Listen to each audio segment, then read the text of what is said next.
Welcome to part 2 of your Concur expense training. In this section we're going to go over the different expense types. The first one under business promotions is miscellaneous trade show fees. And normally you won't see this, and if you need to use it your manager will let you know ahead of time. Pretty self-explanatory.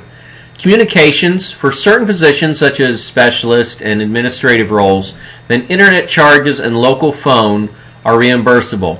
These have to be approved ahead of time by the individual manager. If long distance is included in local phone, there's no reason to break it out separately. Long distance can be used for field service folks. If they're out and for some reason the cell phone is not working, you have to use the hotel phone, and that's your only means of communication. Then this could be used to get reimbursed for that long distance charge. Personal cell phone really isn't used too much anymore.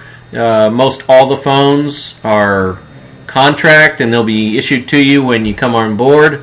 There are certain locations, such as Alaska, that doesn't have any of our carriers that may be reimbursed at an individual level. This must be approved ahead of time, so please don't assume that because you used your personal cell phone that you'll get reimbursed. Personal cell phones and reimbursement has to be approved ahead of time. Please keep that in mind. Company car expenses. Company car maintenance is not one that we'll normally see. It should be used as an exception. The example I like to use is if you're caught in a torrential downpour and your windshield wiper blows off. Obviously it's not safe to move on. You need to get to a parts store, get you a windshield wiper. Go ahead and put that on your company charge card, and you can get reimbursed for that. It is not, however, for replacing a worn out windshield wiper blade. Normally all maintenance type expenses need to go through lease plan. This is really only in case of an emergency. One other exception might be for windshield washer fluid. We see that fairly often. So otherwise really shouldn't see too much, and keep in mind always go through lease plan, get their approval first. Company car wash, maximum of $15 per month, and that is for lease cars only, and receipts are required. Please keep that in mind. Entertainment. These are really fall under managers. This is for everybody as far as Concur goes. And so these are really management functions. If they take their folks out for a meal, then this is where they can expense it. Entertainment, we rarely, if ever, will see this one. It's just not used that often. It's usually done in some other way. So those are typical management functions, and they're here for their use. You normally won't be using those. Individual meals. Let me explain late day meal. Late day meal, the idea is that if you worked more than 10 hours in a day and it's been such a long day, you're not going to make it home for your normal dinner time. So the idea here is we said, hey, let's go ahead, and you can go ahead and get something to eat, whether you sit down or pick something on your way home and take it with you. This is for you as an individual. There is a $15 maximum, and receipts are required. Per diem we'll talk about a little more as we do hotels, and I'll show you how to report that. It is $39 a day. Per diem is in conjunction with an overnight stay only. Travel day meal is following an overnight stay. You're working your way back home and it's time to get a meal. Then the idea behind travel day meal is to get something on your way home from being out of town. Okay, that's what travel day meal is. Typically you'll see it. It can only be reported on the day following an overnight stay. So please keep that in mind. It is not a fixed $15, it's the actual amount. But up to $15 a receipt is not required. Lodging, hotel, pretty self-explanatory, but we'll go over this and how you actually report this along with per diem, but hotel is pretty self-explanatory. Awards, again, this is typically a management function. We have a very active awards program in CES, and this is where managers get reimbursed for certain types of awards that they give out. The next column you'll see is Other. Under that is CES paid meetings, and you'll know ahead of time if this is the expense type you should use. This is normally associated with the awards program, and you'll be notified if you've been selected and if this is the expense type to use. You'll find out ahead of time. Continuing training.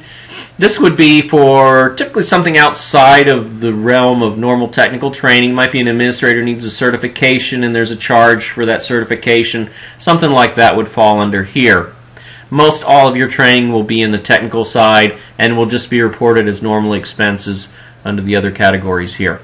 Miscellaneous, we try not to use this unless absolutely necessary. Some things just don't quite fit into a particular category and miscellaneous needs to be used. If in doubt, please check with your manager first. Moves are typically not reimbursable. There are exceptions, of course, and this is where they'd be reported, and this would be coordinated ahead of time with your manager. Tools are in this category, or when you're reporting for expenses, are normally just replacement tools. You broke a screwdriver, you need to replace a screwdriver.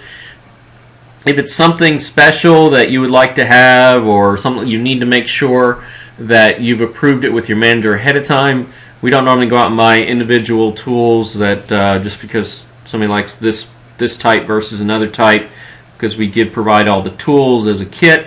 But there maybe something comes up, maybe it's a special project, things like that, where you would need a tool and that's out of the norm and out of the normal kit. So typically this is just to replace individual tools that may have broken while you're using them. So that's what tools is about. Airfare direct billed. This one is very important. You should always go through Fuji Travel, either online or by phone, preferably online. You coordinate your travel. Airfare is paid directly out of a master account, but we still need to account for it on the expenses. Very, very important for budgeting purposes. It's still an expense to CES and needs to be shown on your expense account. And I will show you this when we go into the individual, actually doing the expenses on how you identify this as being company paid. Airfare not direct billed. Hopefully you won't use this. Very much an exception. Make sure you get your manager approval ahead of time whenever possible to use the not direct billed airfare. If you are stuck out in the middle of somewhere and you need a flight, right? You need to get a flight. You can't get a hold of Fuji Travel by the phone or online. Can't get your airfare booked, and you must book it yourself and pay for it yourself on your credit card. Then this is where that would go. But please make this the last resort. Whenever possible. Airline fees. This would be baggage fees, airline maybe a change fee for a flight change. Make sure you should be contacting Fuji Travel. Again, probably on the phone with this one. And make sure if they're paying it out of the master account or if you need to charge it to your credit card. So if you need to charge it to your credit card, this is where it would go. If it's on the master account, then you use this and mark company paid for your airline fees. Car rental gasoline. This is for car rentals only. When you're out of town and need to rent a car, you get reimbursed for the cost of the rental car and the cost of the gasoline. This is not for lease cars. It is not for lease plan provided rental cars. For example, if something happens to your car, your lease car, and it's in the shop for whatever reason, and they provide you with a rental car, then you continue to report your mileage just as if you had your lease car. This car rental gasoline is strictly if you're out of town and you need to rent a car because you're physically out of town. Okay? If you're being provided a rental car as a regular mode of transportation, then you report your mileage. You do not report the gasoline cost. Car rental is not direct billed. Again, car rental is only reported when you're out of town. If lease plan provides you with a rental car, you do not report the rental car cost. Well, you won't even see it.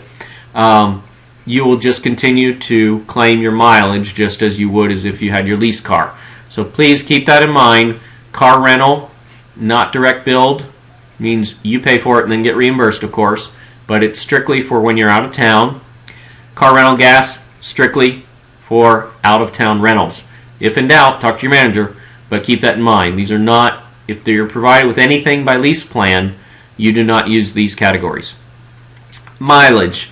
We talked about the setup initially, and this is where you'll put the expense in, and we'll go over how to actually do that There's a pretty cool little map program. It's tied to Google Maps where you can use that to figure your mileage each day, and we'll go over that in more detail.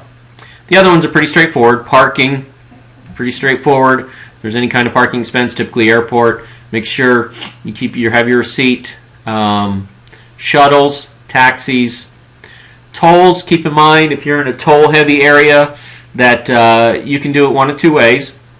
You can report them daily, or if you're on a toll pass kind of a deal where they bill you monthly, then you can do that as well. You just use your receipt from or pull it offline, whatever works, and get that, and then just make sure that you mark what's business and what's personal as far as tolls go, but you can use that as your receipt and report all your tolls at one time. You don't have to report them daily. Train, just another mode of transportation. I know the Northeast, maybe some other areas, they use trains as transportation, and this is where that would be used.